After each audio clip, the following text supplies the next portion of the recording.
Comienza por hacer lo que es necesario. Después haz lo que es posible. Y de repente estarás haciendo lo imposible. En Repsol sabemos que nuestra energía es necesaria para el cambio. Seguimos afrontando los retos que nos presenta el futuro. Y desde la Fundación Repsol seguimos haciendo posible lo imposible.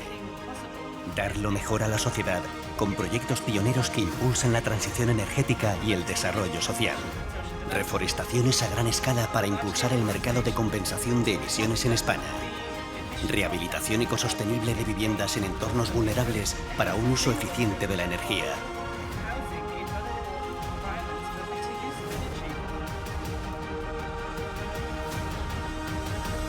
Logística sostenible. Economía circular y reciclaje. Llevamos 10 años impulsando el futuro de la energía con nuestro fondo de emprendedores, con resultados que avalan el éxito de la iniciativa. Unos objetivos cumplidos en los que la generación de conocimiento veraz y objetivo sigue siendo clave a todos los niveles, con nuestro ciclo de conferencias que se ha convertido en un reconocido punto de encuentro y debate sobre transición energética. Y la red de cátedras en universidades de referencia especializadas en aspectos claves para el futuro de la energía, ayudando a educar nuevas generaciones en energía, cambio climático, calidad del aire, movilidad sostenible, economía circular y los objetivos de desarrollo sostenible. Impulsando alianzas y compromisos con entidades sociales como vía de apoyo a la construcción de una sociedad más justa e inclusiva. Y seguimos contando con la energía de los voluntarios de Repsol, que ponen su talento a trabajar en proyectos sociales vinculados con la energía. Un año más, en Fundación Repsol estamos haciendo lo necesario para demostrar nuestro compromiso en construir lo que parecía imposible.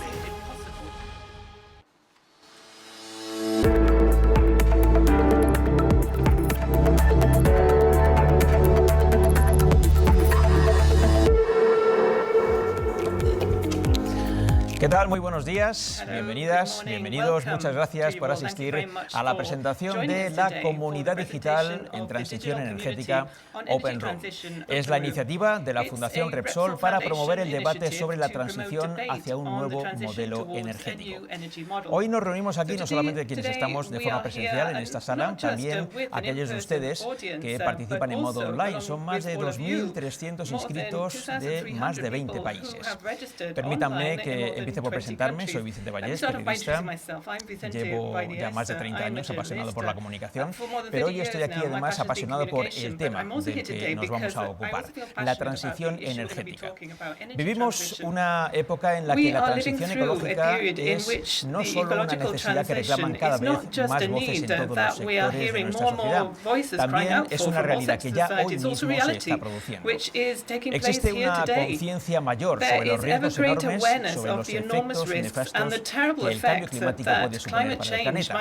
La hoja de ruta marcada por Europa es la descarbonización en 2050. Este es un objetivo ambicioso, pero es ineludible y todos nos enfrentamos a ello. Desde luego, todos los sectores. Implica una profunda transformación de la industria energética. Esta transformación es muy compleja, está rodeada de incertidumbre, pero además tiene el imperativo de ser lo más rápida y eficiente posible. Está no poniendo cambios sustanciales en los patrones de consumo.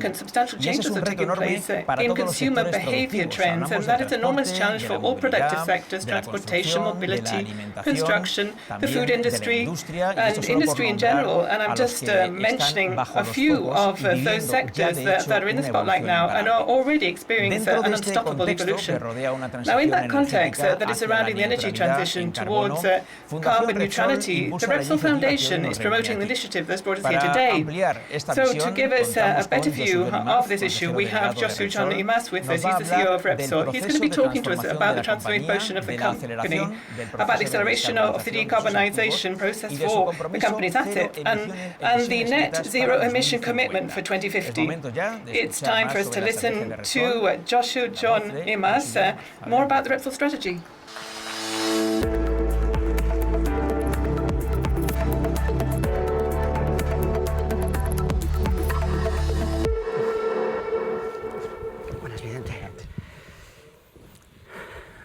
Good morning, everyone. Both those of you who are joining us here in person, but also those of you who are following this webcast. I was going to speak about some of these Repsol concepts, but then I bumped into a good friend as I came in who said, how would you define this open room idea? How would you describe its objectives? And I thought, well, actually, it might be a really good idea to also explain what our objectives are through this initiative. And as Vicente Valles was saying just a minute ago, the energy debate is everywhere. You switch on your television, listen to the radio, or in social media, the discussion on the climate change, the energy transition, prices of electricity, the evolution of our GDP, the impact of energy on our economy is everywhere. And that's why it's so important for us to have a solid discussion based on an exchange of knowledge and views, based on data, on scientific knowledge, on solid arguments.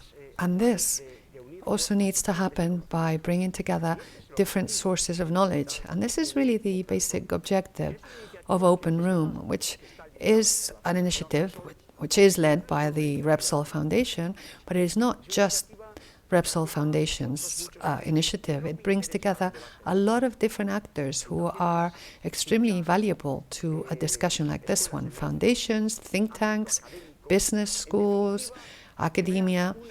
Basically, it's about creating a network, a digital community that can continue this discussion moving forward with an objective, science-driven, data-driven objective.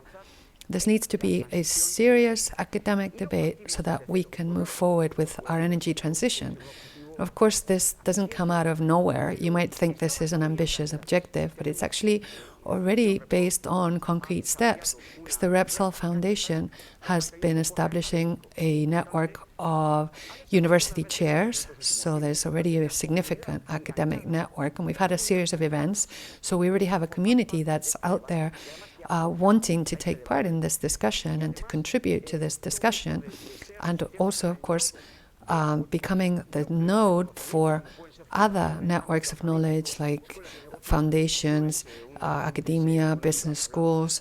It's not just on paper, because we have here already representatives of many of these actors and institutions. So we've come a long way already, and as Vicente Valles was saying, it is extremely important to achieve our goal of net zero emissions by 2050. It's crucial for our society, for our sons and daughters, so that we can leave them a planet that is moving in the right direction. But this discussion, which we want to promote through Open Room, through this digital community, should also approach this discussion on the energy transition in the right way. And let me just underline a couple of concepts. First, the energy transition needs to be just. It needs to be fair. And that means that it has to be done in the most efficient way possible. It has to be compatible with the social welfare of our societies. A fair transition also means that we should be concerned over what will happen to our consumers as a result of this energy transition. A fair transition means a transition that will be focused on preserving employment, on protecting and developing industry, which is where quality jobs are created. And a just transition means, both in Spain and in Europe, to move forward in an energy transition that will be based on our industrial and technical capabilities. So it's a major challenge which this digital community, Open Room, needs to promote. And the second element I'd like to underscore is that in this community, we have experts, we have business experts, academic experts, but we need to also all try and be technologically neutral.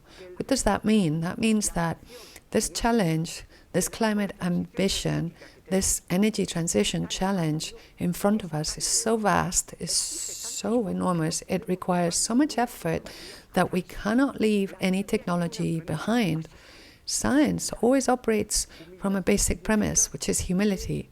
And humility means that we don't yet know how we will be able to deal with all future challenges.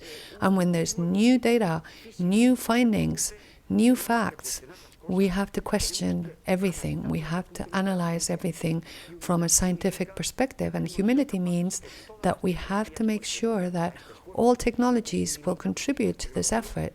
Because if we limit technologies, we will find it harder to have a just transition that will protect employment, and we will also find it difficult to reach our climate goals. Open Room is also multi-actor, because here we have, and will be participating in this discussion, public institutions, academia, businesses, society, interest groups, social organizations, unions. So we all have to be part of this discussion so that it can succeed.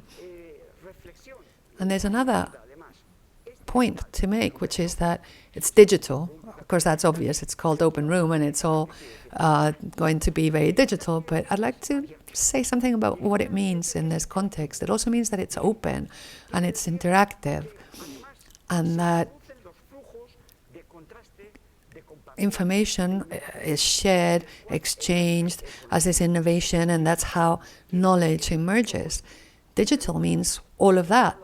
And we need to, therefore, create a digital community in the broadest possible sense. It's not just that we're communicating on the web. It's about creating a digital community that's going to be at the service of knowledge and of this digital transformation.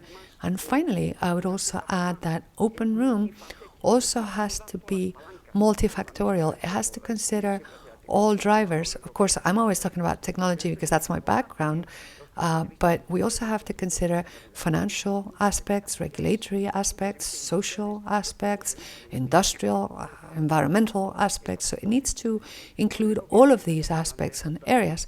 So obviously, it's a huge task for Open Room, as I've just described it, and the Repsol Foundation, with all of its nodes and links and contacts, it's like a brain. Neurons on their own are useless if they're not interconnected. And I think the strength of the Repsol Foundation is the fact that it's connected to all of you and to all of these institutions that I've just listed. And we've already done a lot of work, useful work, in the last few years. And Antonio González Cansada, who's the director of the foundation, can correct me if I'm wrong, but there's already, I think, 1,600 or 1,700 people that have been connecting in this last year and a half, which was such a difficult year with the pandemic, and we had to all go digital and not able to meet so much in person. Now we're moving on to more hybrid types of events, but of course, given the circumstances, we all had to act responsibly and isolate, but we were very ambitious in terms of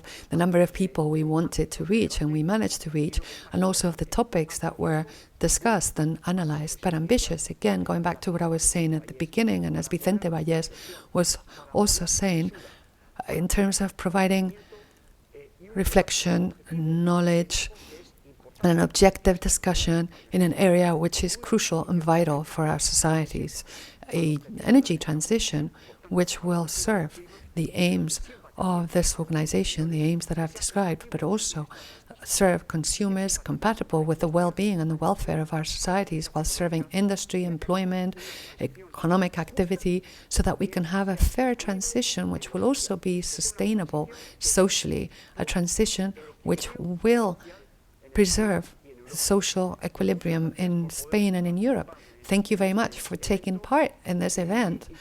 And we will all do our very best to contribute as much as we can to make sure this discussion moves forward. Thank you very much for your participation.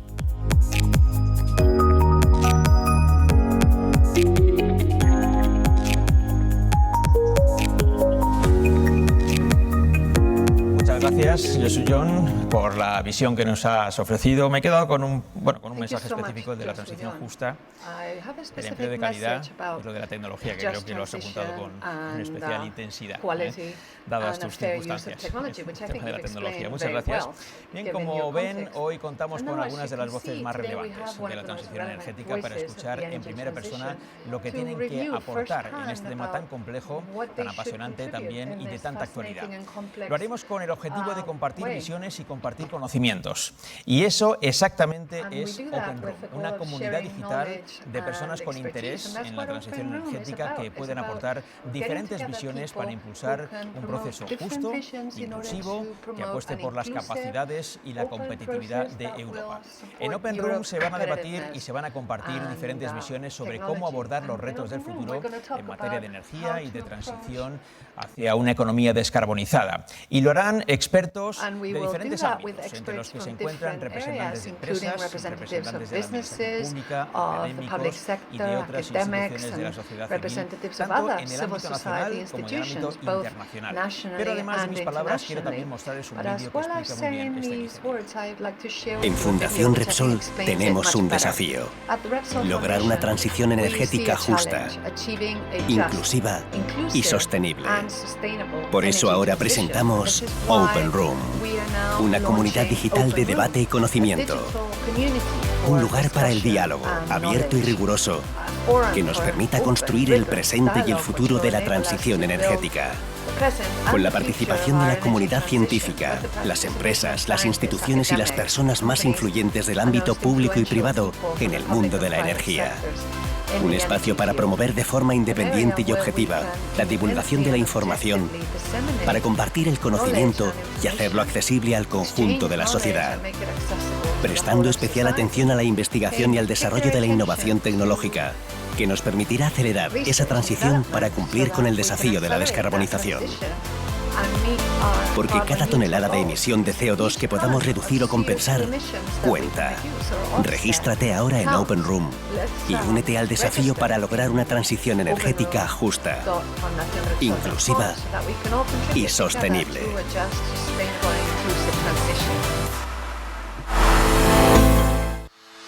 Open Room es un espacio en el que las principales voces expertas en materia de energía aportan su visión desde el rigor y desde la neutralidad académica de la transformación energética.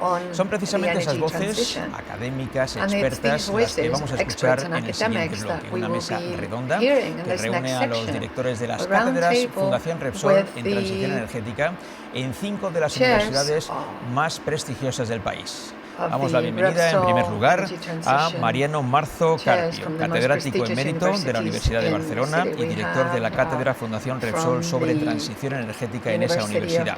Se centra en la recuperación y aprovechamiento de CO2 para disminuir el impacto del cambio climático. Desde esta cátedra se promueve el análisis sobre la recuperación, almacenamiento y aprovechamiento de CO2. Desde su puesta en marcha en el año 2019 ha centrado su atención en las soluciones basadas en la naturaleza como opción para la recuperación del CO2 a través, por ejemplo, de la gestión de masas forestales, suelos y humedales. Especialmente relevantes es también su análisis de las principales iniciativas en este ámbito que pueden suponer a nivel global un 37% de la mitigación total de emisiones necesarias para limitar el calentamiento global a 2 grados centígrados en 2030. Continuamos con Óscar García, que es catedrático y director de la Escuela de Ingenieros Industriales de la Universidad Politécnica de Madrid y director de la cátedra Fundación Repsol sobre movilidad sostenible. Dentro de este ámbito de la movilidad sostenible, centra su investigación en la mejora de la calidad del aire y la huella de carbono en la movilidad. Pone a disposición de la sociedad información científico-técnica relevante sobre las emisiones contaminantes que genera la movilidad y su repercusión sobre la calidad del aire, fundamentalmente en las grandes urbes. Analiza el papel de los nuevos combustibles y las nuevas tecnologías de control de emisiones y promueve un análisis con una perspectiva global del ciclo de vida de las emisiones para un mejor conocimiento